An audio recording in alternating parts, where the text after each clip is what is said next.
یہ جو آج دین آپ تک پہنچا ہے یہ کوثر کے ذریعے پہنچا ہے، یہ نسل زہرا کے ذریعے پہنچا ہے آج۔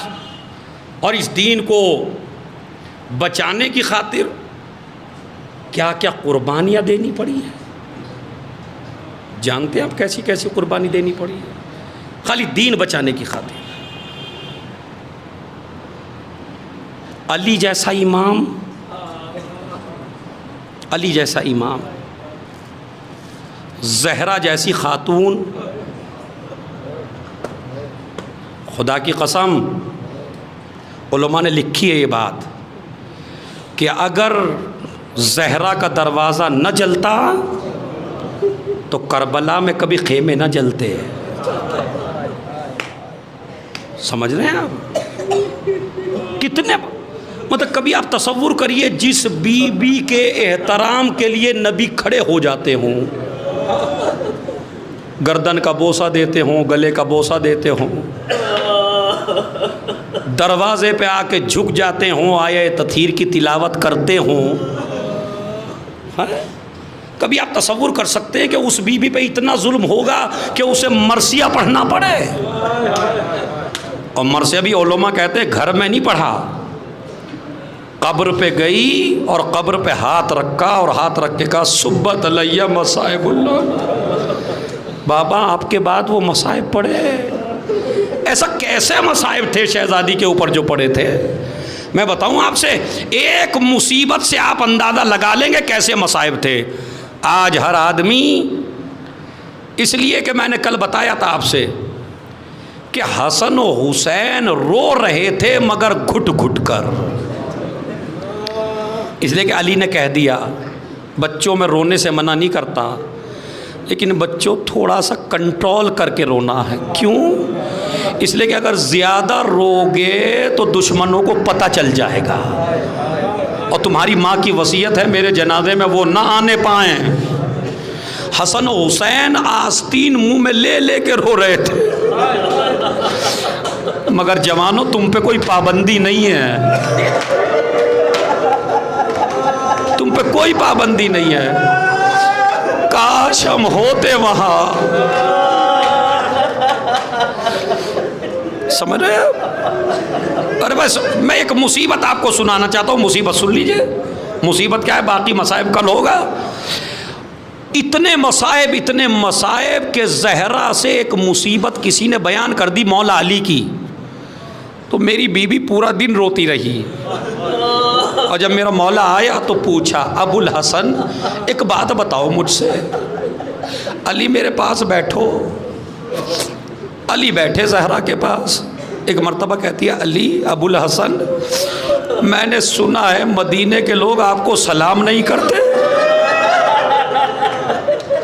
کتنا مظلوم ہے میرا مولا،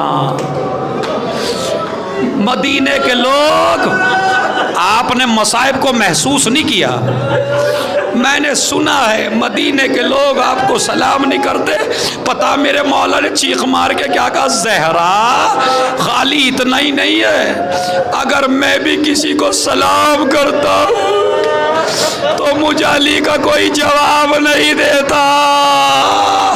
یا رسول اللہ، اتنی مظلومیت ہے زہرا کے اوپر، اتنی مظلومیت ہے۔